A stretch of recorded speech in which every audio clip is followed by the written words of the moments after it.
May 9 ഈസ്റ്ററിൻ്റെ 3-ാം ആഴ്ചയിലെ വെള്ളിയാഴ്ച. യോഹന്നാൻ 6:52 മുതൽ 59 വരെ വാക്യങ്ങൾ. ഇന്നലത്തെ സുവിശേഷത്തിൻ്റെ തുടർച്ചയാണ് ഇന്നത്തെ സുവിശേഷം. യേശു ജനങ്ങളോട് പ്രസംഗിക്കുന്നത് കേട്ടതിന് ശേഷം യഹൂദന്മാർ തമ്മിൽ തർക്കിക്കാൻ തുടങ്ങി. യേശുവിന് എങ്ങനെ തൻ്റെ മാംസം അവർക്ക് ഭക്ഷിക്കാൻ നൽകാൻ കഴിയും?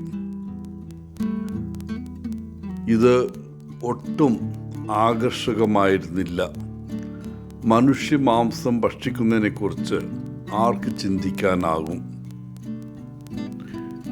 യേശു ജനങ്ങളോട് പറയുന്നത് തൻ്റെ മാംസം ഭക്ഷിക്കുകയും തൻ്റെ രക്തം കുടിക്കുകയും ചെയ്തില്ലെങ്കിൽ അവർക്ക് ഉള്ളിൽ ജീവൻ ഉണ്ടാകില്ല എന്നാണ്.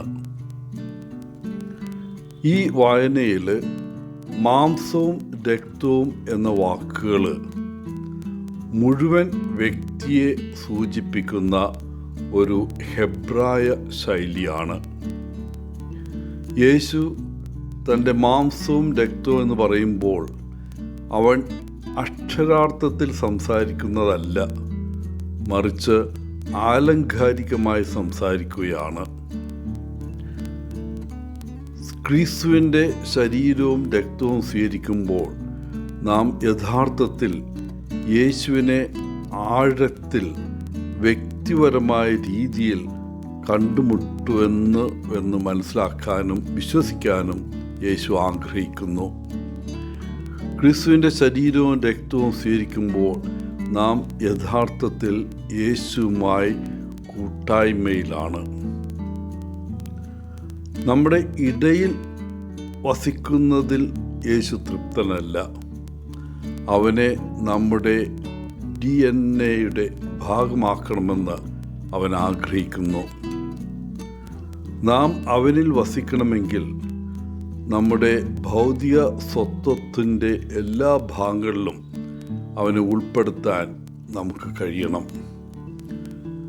ഭക്ഷണം കഴിക്കുന്നതും വെള്ളം കുടിക്കുന്നതും നമ്മുടെ ഭൗതിക ശരീരത്തെ നിലനിർത്തുമെങ്കിൽ നമ്മുടെ ദൈനംദിന ഭക്ഷണമായി യേശുവിനെ സ്വീകരിക്കുന്നത് നമ്മുടെ ആത്മീയ ക്ഷേമത്തെ നിലനിർത്തും. ചുരുക്കത്തിൽ, യേശുവില്ലാതെ നമുക്ക് ജീവനില്ല.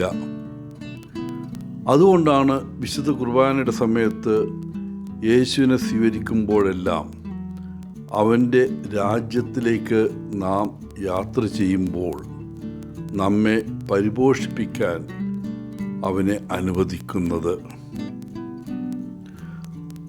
കുർബാന തീർച്ചയായും ഒരു വലിയ രഹസ്യമാണ്. യേശു സ്വർഗാരോഹണം ചെയ്തു. എന്നാൽ കുർബാന ആഘോഷത്തിലെ നമ്മുടെ പങ്കാളിത്തം അവൻ്റെ യഥാർത്ഥ സാന്നിധ്യം നമുക്ക് അനുഭവവേദ്യമാക്കുന്നു. വിശ്വാസത്തിൽ യേശു തന്നെ തൻ്റെ സ്മരണയ്ക്കായി തൻ്റെ അപ്പോസ്തലന്മാരോട് ഇത് ചെയ്യാൻ കൽപ്പിച്ചപ്പോൾ അന്ത്യ അത്താഴവേളയിൽ നാമും സന്നിഹിതരാവുകയാണ്. മാത്രമല്ല, ഈ ആഘോഷത്തിൽ പങ്കെടുക്കുന്നത് നമ്മെ ഒരു സമൂഹത്തിൻ്റെ കുടുംബത്തിൻ്റെ ഭാഗമാക്കുന്നു.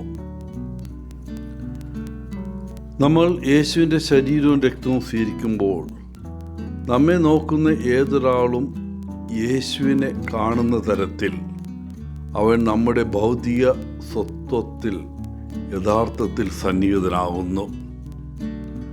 തന്നെ കണ്ട ഏതൊരാളും പിതാവിനെ കണ്ടിട്ടുണ്ടെന്ന് യേശു പറഞ്ഞപ്പോൾ ഇത് യാഥാർത്ഥ്യമാകുകയാണ്.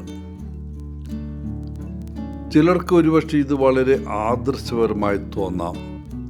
എന്നാൽ ഇതാണ് യേശുവിൻ്റെ ദർശനം. നമ്മുടെ മുഴുവൻ സത്തയിലും അവൻ ജീവിച്ചിരിക്കുന്നു. പ്രിയപ്പെട്ടവരെ, ഇന്നും എല്ലാ ദിവസവും യേശു നമ്മുടെ അടുക്കിലേക്ക് പല വഴികളിലൂടെ വരുന്നതിനെക്കുറിച്ച് നമുക്ക് ജാഗരൂകരും ഉണർന്നിരിക്കുകയും ചെയ്യാം. കാരണം അവൻ എല്ലാ നിമിഷവും നമ്മോടൊപ്പമുണ്ട്. എല്ലാവർക്കും ഇന്നത്തെ ദിനത്തിൻ്റെ ആശംസകൾ നേർന്നുകൊണ്ട് ഒത്തിരി സ്നേഹത്തോടെ പോളച്ചൻ CSSR ഫ്രം കേരള.